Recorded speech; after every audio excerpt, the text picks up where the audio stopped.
Assalamualaikum warahmatullahi wabarakatuh. Setelah melanjutkan perjalanannya dari kota Magetan, kemudian beliau Kiai Haji Muhammad Abdul Ghufron menginjakkan kakinya di kota Madiun, Jawa Timur. Di Madiun beliau menziarahi makom-makom sesepuh dan leluhur pendiri awal kota Madiun.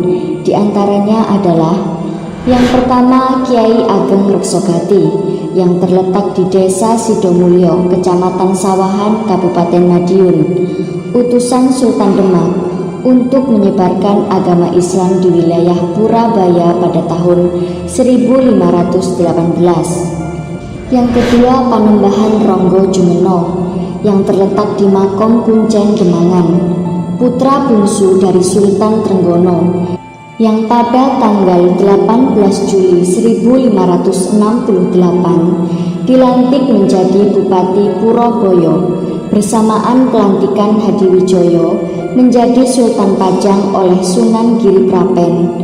Di sini juga dimakamkan para Bupati Madiun yaitu Mangkunegoro I sampai Mangkunegoro IV.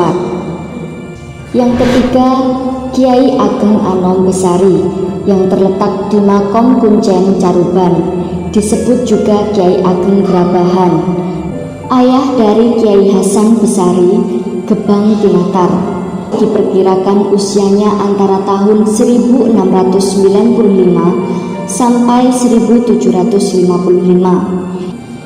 Yang keempat Kiai Ageng Basyariah yang terletak di Masjid Kuno Sewulan Dagangan, Raden Mas Bagus Harum putra Bupati Sumoroto atau murid Kiai Hasan Besari yang berhasil ikut memadamkan geger pecinan di Keraton Kartosuro pada tahun 1742. Yang kelima Kiai Ageng Muhammad Santri yang terletak di Masjid Kuno Sewulan Dagangan, menantu Kiai Ageng Basyariah dan para sesepuh lain yang ada di daerah Madiun.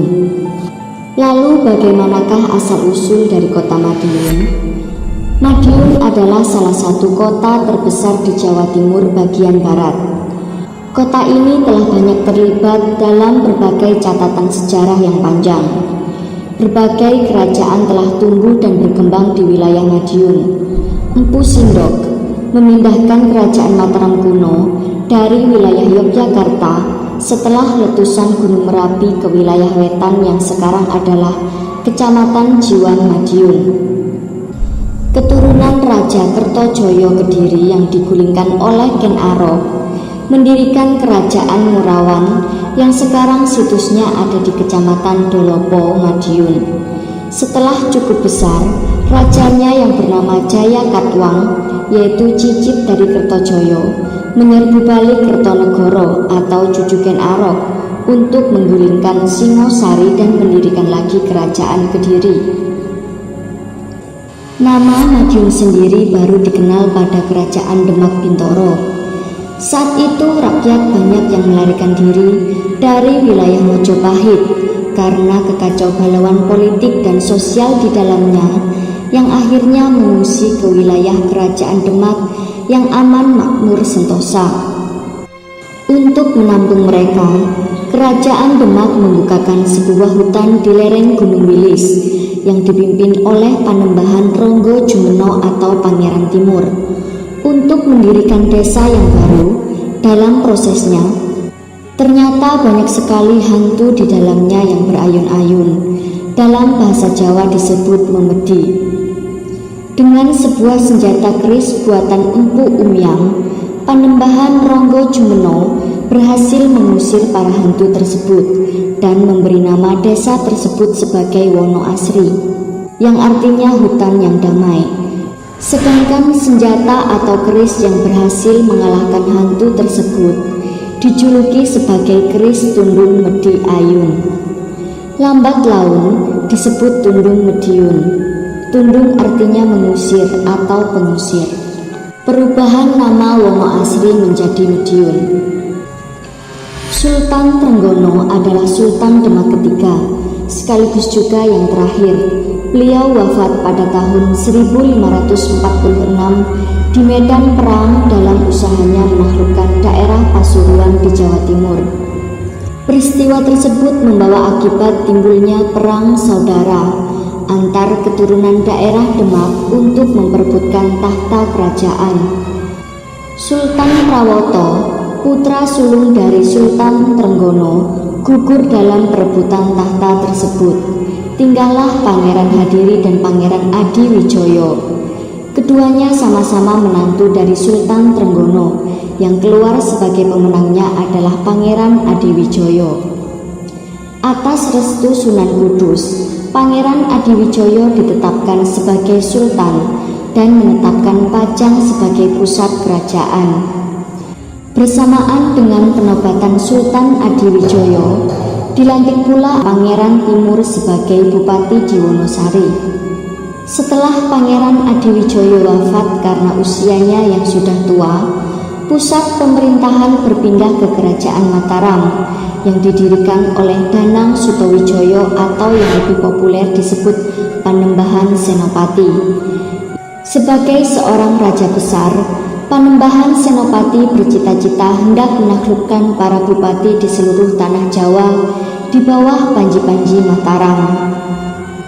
Wilayah Wonoasri saat itu dipimpin oleh Pangeran Timur yang menolak tunduk pada Mataram untuk mengubah nama Wonoasri menjadi Purbaya. Beberapa bupati yang bersekutu dengan Pangeran Timur di Purbaya yang tidak tunduk pada kekuasaan Mataram adalah Surabaya, Ponorogo, Pasuruan, Kediri, Kedu, Brebek, Kertosono, Blitar, Trenggalek, Tulung atau Caruban, dan Jogorogo.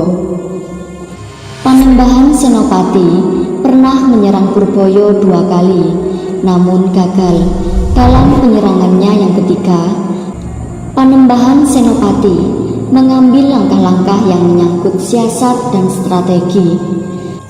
Para prajurit dibekali dengan kemampuan dan keterampilan dalam mempergunakan senjata. Siasat pertama yang dijalankan oleh Panembahan Senopati adalah mengutus seorang istri atau selirnya yang amat dikasihinya untuk berpura-pura tunduk pada pemerintahan Pangeran Timur di Purbaya. Tentulah Pangeran Timur bergirang hati diterimanya tanda tunduk dari Mataram. Melihat peristiwa tersebut, beberapa bupati yang menjadi sekutu Purbaya lengkap dengan prajuritnya yang telah lama bersiaga di Purbaya mulai pulang ke daerah masing-masing. Kabupaten Purbaya dinyatakan dalam keadaan aman dan tenang oleh Pangeran Timur. Dalam suasana seperti itu, prajurit Sandi Mataram segera menghadap Panembahan Senopati di Mataram. Akhirnya, dengan pertimbangan yang masak, Panembahan Senopati memimpin prajurit Mataram untuk menyerang Kabupaten Purbaya dari berbagai arah. Mendapat serangan secara tiba-tiba dari Mataram, Raden Ayuretno Jumilah segera mengangkat senjata memimpin para prajurit Purbaya untuk melawan prajurit Mataram. Ia masih putri Pangeran Timur. Pertempuran yang sangat sengit itu terjadi di sekitar Sendang di dalam kompleks istana. Kadipaten Purbaya akhirnya runtuh pada tahun 1590. Untuk mengenang peristiwa tersebut, Panembahan Senopati mengubah nama Purbaya menjadi Mediun, sesuai dengan nama senjata yang dia rampas dari Purbaya, yaitu keris tundung Mediun. Perang besar itu berakhir pada hari Jumat Legi, tanggal 16 November 1590 Masehi, sekaligus ditandai sebagai pergantian nama Purboyo menjadi Madiun. Begitulah sejarah perjalanan beliau, Kiai Haji Muhammad Abdul Gufron, dan sejarah penting mengenal asal-usul berdirinya kota Madiun. Pada akhir malam beliau mendapat petunjuk untuk segera melanjutkan perjalanan ke Ponorogo.